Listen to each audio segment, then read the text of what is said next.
மக்களே, தமிழ்நாட்டில் ஒவ்வொரு டைமும் ஒவ்வொரு தப்பு நடக்கும். எல்லாத்தையும் நம்ம ஈஸியாக அன்னைக்கு நியூஸை பார்த்துட்டு கலந்து போயிடுவோம். இல்லை சில பேர் நியூஸை கூட பார்க்க மாட்டோம். ஆனால் ரீசெண்ட் டேஸாக இந்த கஞ்சான்ற வேர்டு தமிழ்நாட்டு முழுக்க ரொம்ப ஃபேமஸ் ஆகிடுச்சு. அது ஃபேமஸ் ஆனதுலேருந்து ஏகப்பட்ட தப்பு, ஏகப்பட்ட கொலை, ஏகப்பட்ட கற்பழிப்புன்னு என்னென்னமோ நடந்துட்டு தமிழ்நாட்டில். முந்தைய ஆட்சியிலலாம் எப்படி இருந்துச்சுன்னு தெரியல. ஆனால் இப்போ வர வர ரொம்ப மோசமாக போயிட்டு இருக்குது. கஞ்சான்றது எல்லா இடத்துலையும் சகஜமாக கிடைக்கிது. சின்ன பசங்க, ஸ்கூல் படிக்கிற பசங்கலேருந்து காலேஜ் படிக்கிற எல்லாருக்குமே கஞ்சான்றது கிடைக்குது. அது எப்படி கிடைக்குது?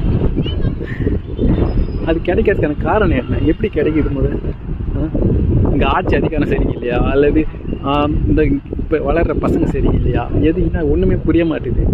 ஒரு 12 வயசு பையன், பனங்குடி சேர்ந்த அந்த பையன், ஆப்போசிட் வீடு, அந்த வீட்டில் இருக்கிறவன் கஞ்சா அடித்து அந்த பையனை ஒரு தப்பான விஷயத்துக்கு கூப்பிட்டு அவன் வரமாட்டேன்ற மாரி சொல்லி அந்த பையன் தலையில் 12 வெட்டு வெட்டி 5ஆம் தேதி நடந்த இந்த சம்பவம். அந்த பையன் இப்போ இறந்துருக்கான். அந்த பையனுக்கு எவ்வளோ கனவு இருந்திருக்கும், என்னென்ன படிக்கணும் ட்ரீம் இருந்திருக்கும். இப்படிலாம் இந்தமாரி விஷயம்லாம் நடக்கும்போது தமிழ்நாடோட பேர் என்ன ஆகுறது? தமிழ்நாடு மக்கள் எப்பயுமே எல்லா இடத்துலையும் முன்னுதாரணமாக இருக்கக்கூடிய ஒரு தமிழ்நாடு இந்தமாரி விஷயத்தில் இப்படி நடந்தால் என்ன ஆகிறது?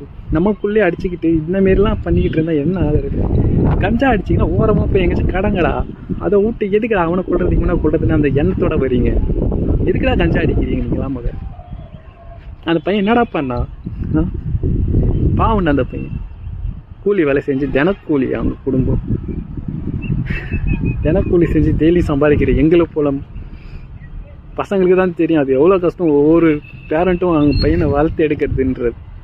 12 வயசு வரைக்கும் வளர்த்து எடுத்த அவங்க பேரண்ட்ஸ் கஷ்டப்பட்டு வளர்த்து எடுத்த அந்த பையனை நீ சாரபாரியாக வெட்டிட்டு போயிட்ட. இப்போ எவ்வளோ கட்சிக்காரங்க அவங்களுக்கு ஆதரவு தெரிவிக்கலாம், போகலாம், வரலாம். இருந்தாலும் அவன் உயிர்ன்றது அவங்க குடும்பத்துக்கு ஏற்பட்ட மிகப்பெரிய சோகம், மிகப்பெரிய இழப்பு. அந்த பையன் எப்படிலாம் வந்திருக்கணும்னு ஆசைப்பட்டிருப்பாங்க. இந்தமாரி நடந்து, அது ஒன்றமாரி ஆளை இந்தமாரி நடந்து கஞ்சா அடிக்கிற நீங்களாம் எதுக்குடா இருக்கீங்க? எதுக்கு அடிக்கிறீங்க? முக்கியமாக இந்த பிள்ளைங்களை பார்த்தாலே ரொம்ப பயமாக இருக்குங்க. இந்தமாரி கெட்டப்பெல்லாம் வைக்காதீங்கயா, நல்லபடியாக இருங்க, நல்லபடியாக ஆழு. இந்த மாதிரிலாம் பண்ணிக்கிட்டு நாட்டு அசிங்கப்படுத்திட்டு இருக்காதீங்க. கவர்மெண்ட் இதுக்கு சரியான ஒரு ஆக்ஷன் எடுக்கணும். ஆல்ரெடி அவனை அரெஸ்ட் பண்ணிட்டாங்க. இருந்தாலும் அவனோட உயிரிழப்பு என்பது ரொம்ப வருத்தமாக இருக்குது. அவங்க குடும்பத்துக்கு ஒரு நல்ல செய்தி, எப்படி சொல்கிறது, ஒரு நல்ல தீர்ப்பு கிடைக்கணும்.